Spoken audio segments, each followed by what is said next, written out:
Hello, dear students. Today we're going to do Proposition 19 of Book 1. In any triangle, the side opposite the greater angle is greater. In any triangle, the side opposite the greater angle is greater than the side opposite the lesser angle. I'm going to say it again tightly. In any triangle, the side opposite the greater angle is greater. Okay, now look, it's given that this angle is greater than this angle in this triangle. Thus, it is required to show that this side is greater than this side. So look, in this proposition, that it's the greater angle that is given. In the Proposition 18, the greater side was given. In Proposition 18, the previous one, with this as a given, you proved this. With this as a given, you prove this. Now in Proposition 19, with this as a given, you prove this. In the previous proposition, it was given that the side is greater than the other side, and you proved that the angle is greater than the other angle.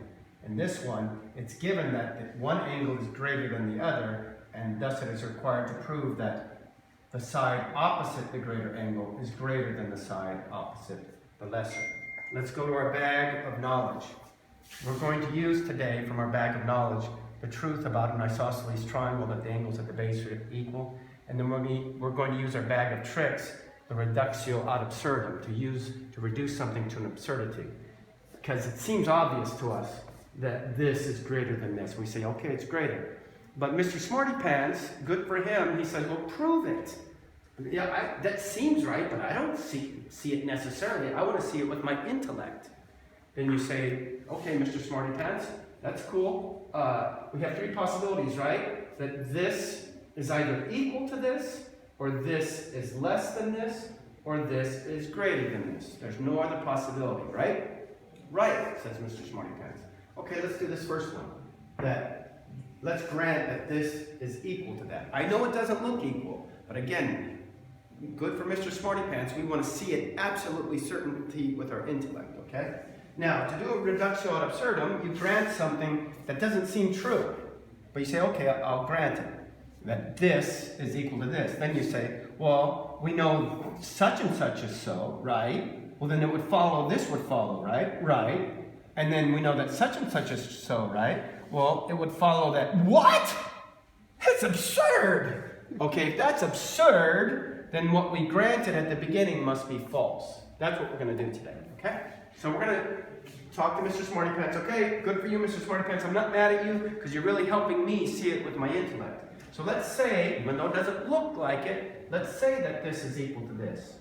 We know from our previous knowledge, from doing Euclid, that when you have a triangle with two sides equal to each other, that the angles at the base are equal. So this, if this is equal to this, Mr. Smarty Pants, this angle would be equal to that angle, right? Right, he has to say. But it's given that they're not equal. It's given that this angle is greater than this angle. So you would have a case, an absurd situation, absurd, that something is both equal to something and not equal to it at the same time in the same respect. Do you want to say that, Mr. Smarty Pants? No, I don't want to say that. Okay, no problem. So we know that that's not the case, right? Impossible. So we have two other possibilities. That this is less than this, which is going to be really funny, or that this is greater than this, which is going to be so. Okay, Mr. Smarty Pants, now we have to investigate whether this is less than this, right? Right.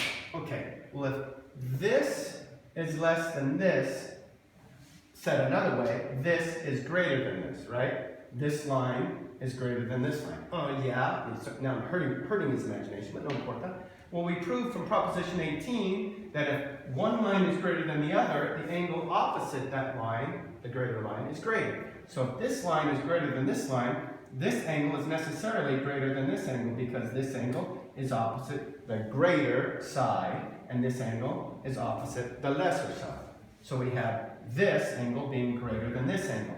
But it was given that this angle is less than this angle. Something cannot both be greater to something and less to something at the same time in the same respect. Right, Mr. Smarty Pants? Right. Okay, so then therefore, this cannot be the case, right? Let's cross out that possibility. Because when we granted that, in this case it would be this thing, we granted that they were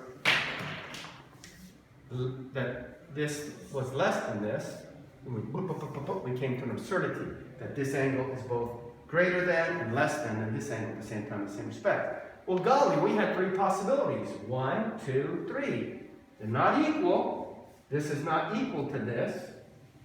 This is not less than this, because that came to another absurdity. What's our other possibility? That this is greater than this. Well, we already saw that with our imagination. Now we see it with our intellect too. And that's what Euclid is about. Seeing things so that we can really think clearly for ourselves. Okay? So, thus we have shown that in any triangle, the side opposite the greater angle is greater than the side opposite the lesser angle. Quod erat demonstrandum. Thank you so much. Bye-bye.